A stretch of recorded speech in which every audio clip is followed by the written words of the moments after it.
Olá, meus alunos, tudo bem com vocês? Aqui é o professor Renato. É um prazer enorme estar com vocês mais uma vez aqui nesta videoaula desse módulo 1, que é o módulo de Fundamentos da Profissão de Cuidador de Idosos. Espero que vocês tenham gostado do módulo anterior, da aula anterior que nós gravamos, falando sobre a profissão do cuidador. Nela a gente abordou as leis que regulamentam a profissão, as duas principais leis. Faltou falar para vocês naquele vídeo, estarei complementando agora, com relação às duas formas de ser contratado, que o cuidador ele pode ser contratado com regime de carteira assinada, ou seja, o empregador pode assinar sua carteira, ou você pode trabalhar como autônomo na residência dessa pessoa, trabalhando somente como MEI. Como MEI, você faz um registro no site do Ministério da Economia, se cadastra como MEI, paga uma taxa que a gente chama de DAS todos os meses, no valor de aproximadamente R$ 55 a R$ 57 reais, e você vai estar podendo emitir nota fiscal para essa pessoa que te contratou, como forma de garantia que ele está fazendo o pagamento, para ele também poder recolher no final do ano o imposto de renda dele. Todos os meses você vai ter que pagar essa DAS, essa guia de DAS. Ela já tem até um aplicativo MEI que é disponível para os celulares, que é bem prático e fácil de ser utilizado. Eu recomendo a vocês, caso quem queira ser MEI.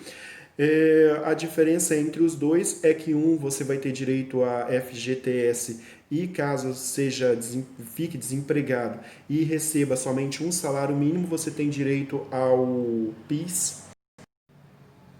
E como MEI você não tem direito ao FGTS nem ao PIS, porém você tem todos os outros direitos, seguro-desemprego, auxílio-doença, férias, décimo terceiro, descanso remunerado, enfim, todos os outros benefícios, você tem esses direitos que o contratante vai te fornecer, ok? Você só não tem direito a recolhimento de FGTS e o PIS, caso fique desempregado.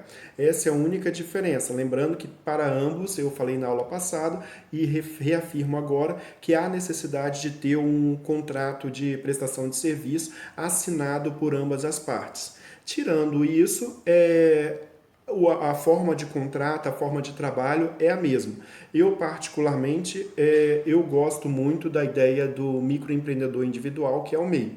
Esse negócio de regime CLT não é muito a praia do professor de vocês, não. Mas isso é uma opinião minha e vocês têm que seguir a de vocês e também o que a pessoa oferecer para vocês na hora da contratação.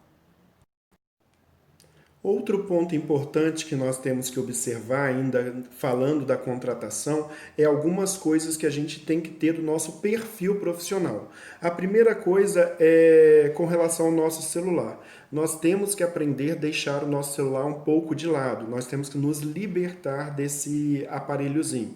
Durante a nossa jornada de trabalho, não é recomendado a utilização do celular, ficar lá conversando, zap, enfim. Qualquer coisa que você for fazer no celular, você pode deixar para depois do seu horário, do seu expediente de trabalho. Ah, mas na casa que eu trabalho eles me dão muita liberdade, eles me tratam assim como se eu fosse da família. Não importa. A sua postura profissional é acima de tudo e todos, independente da liberdade que eles te dão. Então não é bem visto, não é interessante, não é legal, não te faz um profissional de excelência, de qualidade, se você tiver a utilização do celular constantemente. Outra coisa com relação à maquiagem. É permitida a maquiagem, é legal maquiagem, beleza, tudo bem, só que tem um limite, você não tem que sair toda pintada, assim, toda rebocada, com quilos e quilos de maquiagem para casa de um paciente. Primeiro que você vai estar exercendo a sua profissão, vai estar tendo um desgaste físico, e com esse desgaste físico vai vir um pouquinho de suor, você vai ter que toda hora limpar o rosto, vai se cansar e pode borrar sua maquiagem, não vai ficar legal. Outra coisa também é com relação a perfumes. Eu amo perfume, eu trabalho com perfumes também, eu adoro perfume, mas temos que maneirar, temos que usar aquele perfume mais suave, não tão forte, passar bem pouquinho, pois o nosso paciente ele pode ter algum tipo de alergia, ele pode não gostar do tipo de perfume que a gente está usando e nós estamos ali para dar a melhor assistência e atender ele da melhor forma. Não trazer algum incômodo para o nosso paciente. Então, maneire também no perfume, de preferência, nem use perfume. Eu sei que é difícil, eu adoro perfume, até para gravar esses vídeos aqui, se você estiver sentindo o cheiro aí, eu tomo um banho de perfume. Sou todo perfumado, professor cheirosinho, vocês precisam ver. Ou seja, tem alguns detalhezinhos que a gente tem que tentar melhorar. Outra coisa, a nossa vestimenta. Você vai trabalhar na casa de alguém, use uma vestimenta mais limpa, mais comportada, ou seja, com menos partes do seu corpo à mostra. Quanto menos partes do seu corpo à mostra, melhor. Ah, professor, mas lá na minha casa que eu cuido do paciente, eles permitem até que eu vou de bermuda.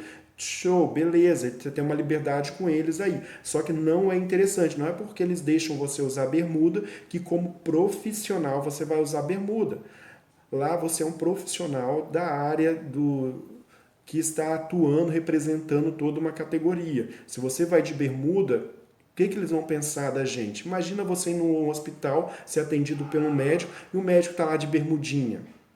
Ou você vai na justiça e tá lá o advogado ou o juiz só de sunguinha lá. Vai passar seriedade? Vai passar responsabilidade? Vai mostrar que ele é um profissional competente? Você vai ter segurança nele? Ou seja, é isso que eles vão estar vendo da gente. Eles não vão ter aquela total segurança na gente, por mais intimidade que eles dê. Outra coisa que é bom salientar aqui também, para fechar esse assunto, é que nós somos profissionais, nós não somos amigos dos familiares. Por mais que eles falem para nós, você é como se fosse da família, só que a gente é um profissional, nós temos que saber separar entre ter educação, ter respeito, tratar com dignidade e a gente ter laços afetivos.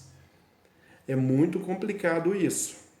Sempre é uma linha bem tênue, bem fina, mas separem entre a afetividade e profissionalismo.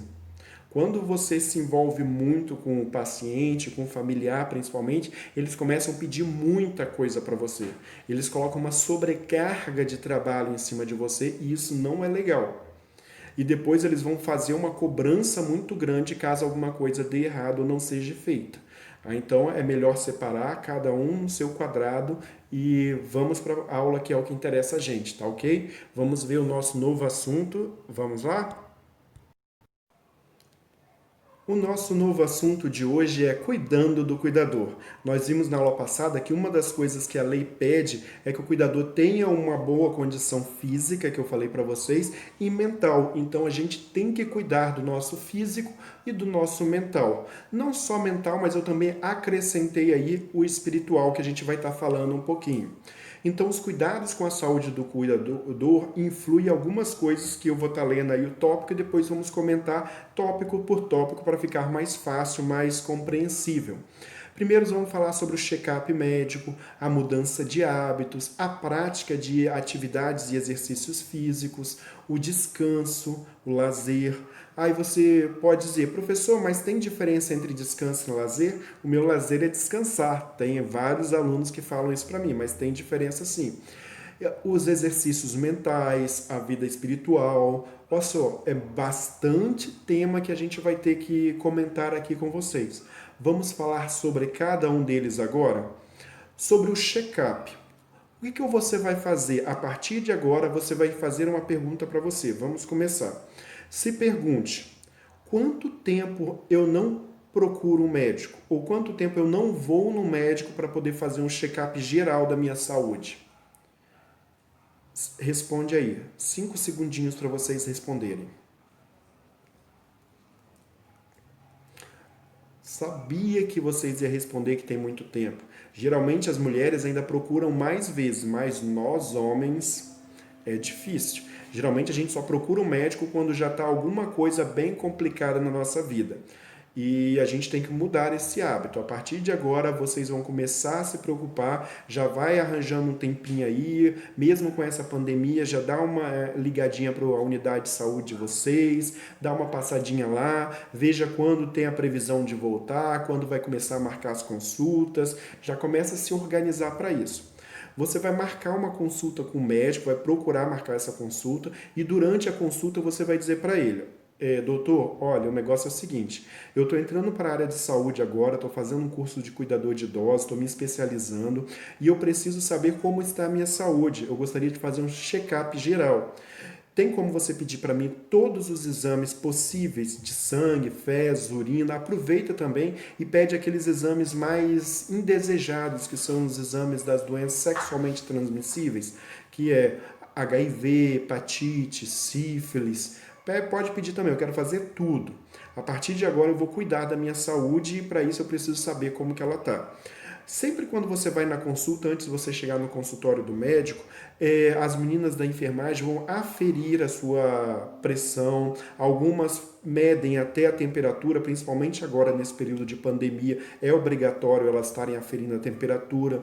Outra coisa que elas vão fazer também é pesar você, pois o médico vai fazer o seu IMC para saber se você está com peso normal, está acima do peso, está abaixo do peso. Eu espero que todas e todos vocês estejam com peso normal, não tenha ninguém acima do peso para poder ter os fatores de riscos agravados, principalmente para hipertensão, colesterol e diabetes. Então, todo mundo saudável. Caso não esteja, agora é a hora de vocês começarem a se preocupar, pois vocês estão entrando na área de saúde como cuidadores. E o primeiro paciente de vocês, vejam bem, o primeiro paciente de vocês é vocês mesmos. Será que vocês vão conseguir se cuidar? Cuidar de você mesmo? Você é o seu paciente, seu primeiro paciente número 1 é você. E a nossa função como cuidador é resguardar a integridade física e o melhoramento físico, social, mental, intelectual e espiritual do nosso paciente. E aí, você é capaz? Te desafio a cuidar bem do seu paciente. Não deixa seu paciente passar mal, ficar gordinho, ficar com algum fator de risco para doenças futuras. Então, feito o check-up médico, depois de alguns dias vai sair o seu resultado, você vai ter que voltar ao médico, nada de fazer aquelas consultas que os homens adoram, vai na primeira e não retorna nunca mais no médico. Então você vai, volta a consulta novamente para poder saber os seus resultados de exame. Caso dê alterado, vamos começar o tratamento. Comece o tratamento e siga o tratamento corretamente. Tome toda a medicação necessária, tome as injeções que forem necessárias. Caso tenha algum tipo de doença que necessite de um acompanhamento a longo prazo, continue tendo esse acompanhamento, no caso de diabetes, hipertensão, HIV, enfim, continue fazendo o seu tratamento. Hoje essas doenças são consideradas doenças crônicas que a pessoa vai seguir a vida inteira se tratando delas, tomando alguma medicação. Agora, se não deu nenhum tipo de complicação, sua saúde está 0 quilômetro, tá ok, parabéns para você. Você é sortudo ou uma sortuda. E continue assim. Agora vamos nos cuidar para que não mude isso, que sempre continue dando normal os seus exames. Outra coisa interessante é, você já parou para pensar como está a sua carteirinha de vacina? Pegue a sua carteirinha de vacina, dá uma olhada nela, caso você não entenda muita coisa, procure uma unidade básica de saúde também e vai naquela sala de vacina e mostre para eles. Aqui, tem como você olhar para mim, que eu estou em dúvida, será que minha carteirinha de vacina está completa? Sempre pergunta, será que ela está completa? Caso não esteja, já vão falar, tá faltando tal vacina, quer tomar ela agora? Aí você começa, repõe as vacinas, mas siga o ciclo certinho. Tem algumas vacinas que a gente precisa tomar 3 doses, mas infelizmente boa parte da população, não sei se vocês estão nela, vai, toma uma ou toma 2 e não toma a terceira. Toma a primeira, mas não toma a segunda nem a terceira. Então procure uma unidade básica de saúde e dê uma olhadinha na sua carteirinha de vacina também, que é bem importante estar com as vacinas em dia. Agora, não adianta somente procurar um médico, estar fazendo acompanhamento, estar tomando a medicação certinha, periodicamente visitando o médico de tempos em tempos, dependendo do que ele solicitar, de 3 meses, 6 meses, de ano em ano. Inclusive, ele vai solicitar para as mulheres vários exames. Quais são esses exames? O preventivo, a mamografia. Lembrando que a mamografia, os homens também devem fazer mamografia, pois nós também temos peitinhos, nós também temos peitos. Menores, mas temos peitos, e o câncer de mama também afeta os homens, em uma incidência menor que as mulheres, mas afeta. E infelizmente, atualmente tem aumentado o número de homens com câncer de mama. Então vamos fazer os exames. Aí não adianta somente fazer esses exames, a gente precisa também se tocar. Se toque, chega lá em frente ao espelho e começa a se tocar, se acariciar, se tocando. Se você for casado, tiver uma namorada ou namorado, e ele estiver vendo, ele vai falar assim: meu Deus do céu, a pessoa enlouqueceu. Ela está se sensualizando para si mesma, ela ficou doida, ela está se cantando. Aí você não liga não, continua lá sensualizando, apalpando o seu peito para ver se tem algum caroço, tanto mulheres quanto homens. Os homens também, que eu sei que tem homens nessa turma, vocês precisam fazer o exame do testículo, vocês precisam pegar a bolsa, o testículo de vocês e apalpar para saber se tem algum carocinho também.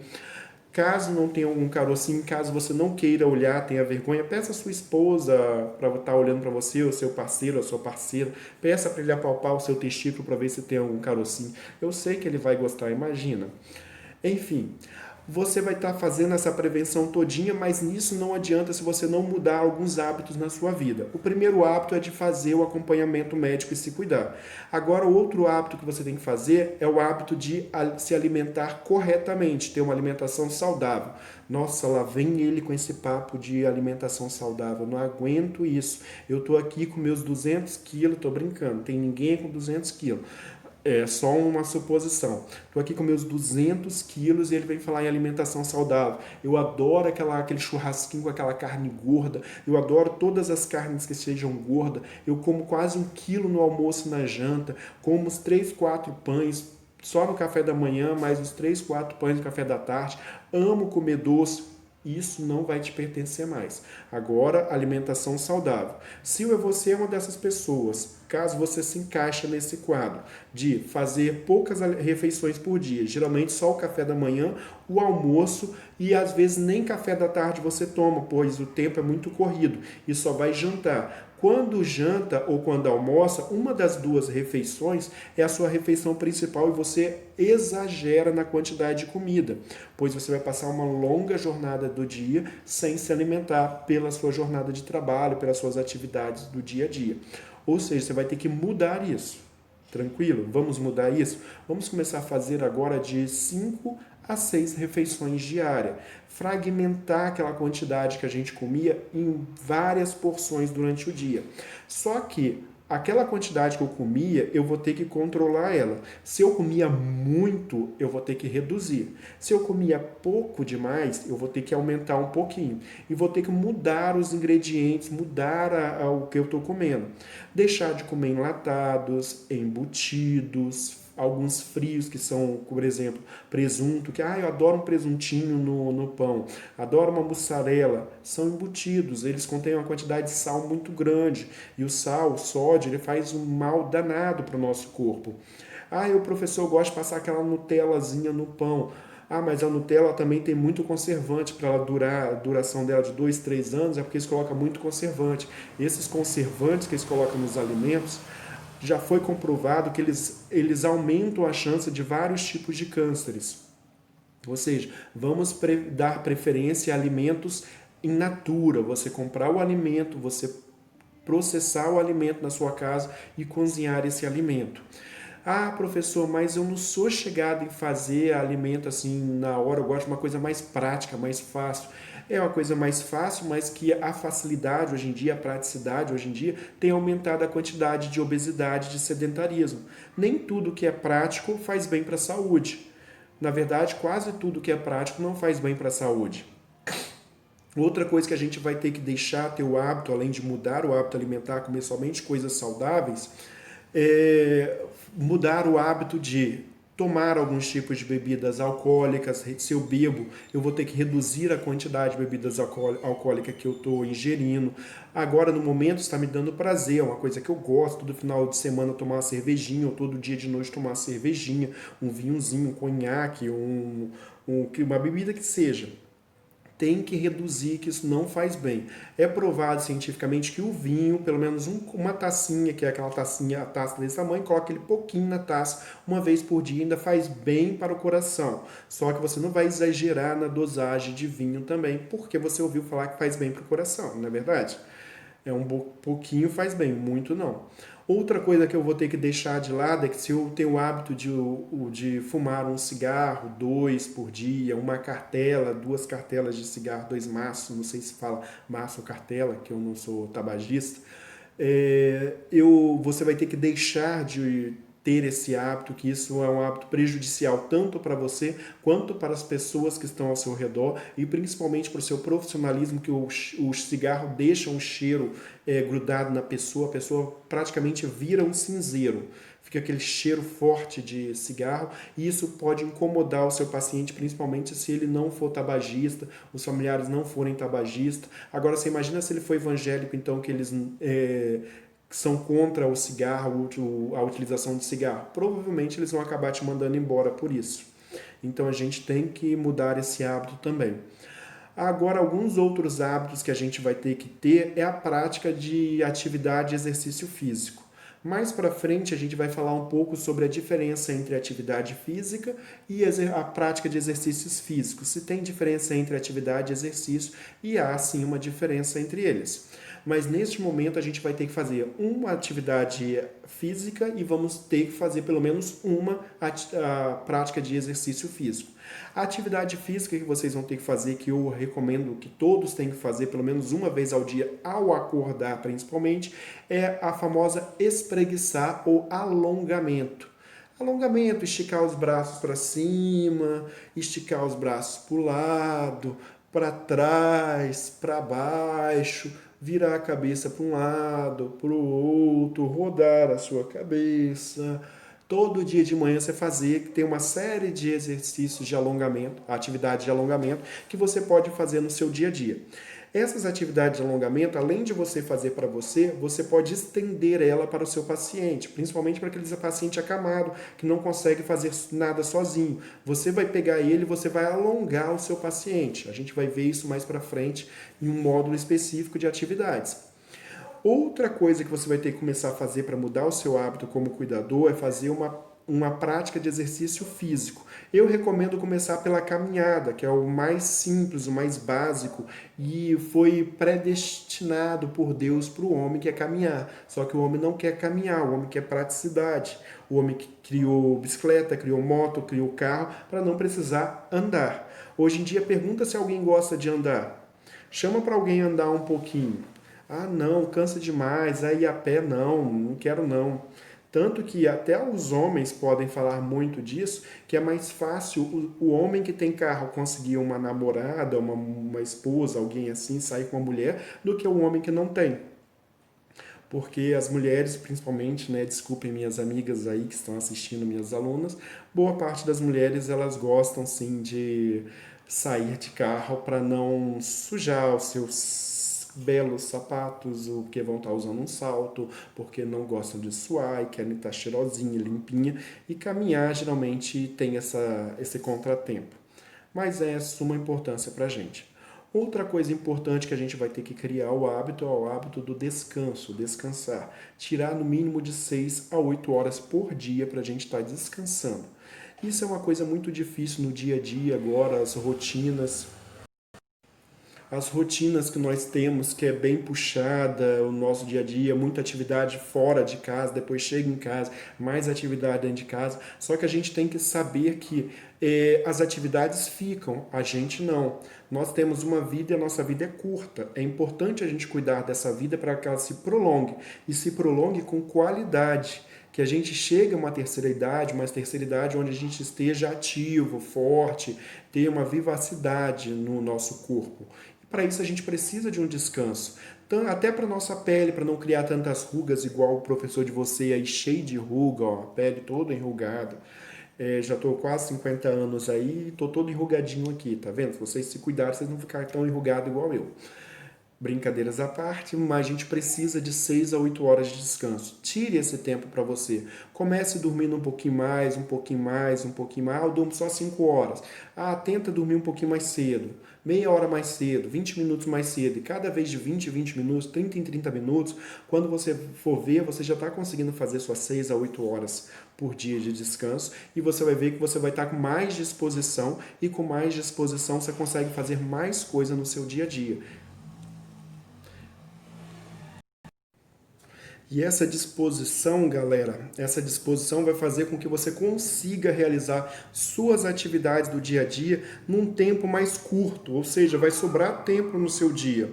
Você vai começar a ver que vale a pena sim ter essa quantidade de horas descansada todos os dias. Outra coisa importante também é o nosso lazer, que é o próximo tópico nosso. O lazer é algo fundamental, galera. E o que muita gente confunde é lazer com descanso. Lazer nada mais é que você fazer uma atividade que você gosta, é um hobby que você vai fazer. Ou pode ser sozinho ou pode ser acompanhado como uma atividade social. Tem pessoas que gostam de caminhar na praia, ler um livro, assistir um filme, ficar horas no banheiro se maquiando, tomando um banho demorado. Você vai fazer alguma coisa que você goste pelo menos uma vez por semana. E eu recomendo que seja no mínimo uma hora. Você tem que fazer alguma coisa que você goste. Tire um momento para você, mas um momento seu. Naquele momento você não vai fazer nada para ninguém. É um momento de descanso seu com alguma coisa que você goste. Tem gente que gosta de brincar de jardinagem, plantar as plantinhas, cuidar de jardim, ficar com um animalzinho de estimação. Isso tudo vai depender do seu gosto, do que te dá prazer. Mas tire um momento de lazer, pelo menos uma hora por semana. Uma semana é muito grande, eu acredito que você consiga tirar essa uma hora. Agora, exercícios mentais. Esses exercícios mentais, eles são fundamentais, principalmente para a gente prevenir ou retardar um processo chamado de demência. Quando a gente começa a perder o nosso lado cognitivo, a gente começa a perder a capacidade de raciocinar as coisas, saber se é dia, se é noite, se a gente está indo ou vindo de algum lugar, se a gente consegue dar ou não troco para alguma coisa. Isso tudo a gente precisa exercitar a nossa mente. E como que a gente exercita a nossa mente? Fazendo algumas atividades, principalmente atividades relacionadas a cálculos matemáticos. Fazer conta é muito bom, jogar algum jogo, por exemplo, o xadrez é muito bom, que exercita a nossa mente, força a gente pensar, a nossa mente trabalhar, mas tem que ser alguma coisa que force realmente a sua mente, que você precisa demorar para conseguir chegar à conclusão do que você está fazendo. Nada de joguinhos fáceis, ler algum livro também não é interessante, a não ser que ele seja um livro que exija que você aprenda alguma coisa, que seja algo complicado, bem difícil, para você quebrar bastante a sua cabeça. Aí sim, você vai estar exercitando a sua mente. Agora, o mais importante de todos, que se você conseguir fazer ele, você fez todos os outros, é vida espiritual. Você tem que ter uma vida espiritual ativa, não importa a sua religião, não importa a sua crença, mas geralmente as pessoas acreditam em uma força superior, a uma divindade que criou todas as coisas, que sustenta todas as coisas. Busque cada vez mais essa sua espiritualidade, pois geral, em todas as religiões tem entidades, tem forças superiores que te ajudam, que te movem, que não te deixa sozinho. E você acreditar nisso, isso afasta de você qualquer pensamento negativo. Isso faz você ter força para se levantar, para fazer as suas coisas, saber que tem um ser superior que te sustenta, que te dá a mão, que te ajuda, caso esteja difícil, ele vai estar ali com você, vai estar te ajudando, vai estar te dando a vitória, que ele vai estar trabalhando junto com você, vai fazer com que você tenha mais ânimo, mais força, que você se sinta melhor, e você se sentindo melhor, você vai querer cuidar de si mais, vai ter mais interesse por você mesmo e pelos outros. Você tendo mais interesse por você, você com certeza vai praticar uma atividade física, vai fazer as coisas bem feitas, vai descansar mais, pois por exemplo, para quem é cristão, acredita que nós somos o templo do Espírito Santo, e o templo do Espírito Santo merece descanso, merece ser tratado, ser limpo, merece atividade física para funcionar normal. Caso você esteja negligenciando isso, é como se você estivesse quebrando, depredando, sujando, estragando o templo, a casa dele. Então é muito importante a gente ressaltar isso. Então se apegue ao espiritual. Se apegue ao espiritual para você ter força, principalmente para passar por esses momentos que nós estamos passando, que são momentos difíceis atualmente. E vai por mim, vai ter momentos muito mais difíceis que esse que a gente vai enfrentar em nossa vida, mas essa força espiritual, esse poder que move tudo, que sustenta tudo, ele está comigo, está com você, está com todos nós. Acredite nisso e isso vai fazer de você, se você acreditar, uma pessoa melhor e mais forte. Então, galera, essa foi os pontos da nossa aula, os cuidados que a gente tem que ter com nós cuidadores, comigo, com você, é individual. Novamente eu volto àquele ponto da aula, do começo da aula. O nosso primeiro paciente é quem? Somos nós mesmos. Será que você está preparado para cuidar de você? Se eu contratar você para cuidar de você, você consegue? Deus está pagando você, te dando tudo o que você tem na sua vida para você cuidar de você. Você está cuidando? Está sendo um bom profissional? Pensa nisso. Até a nossa próxima aula.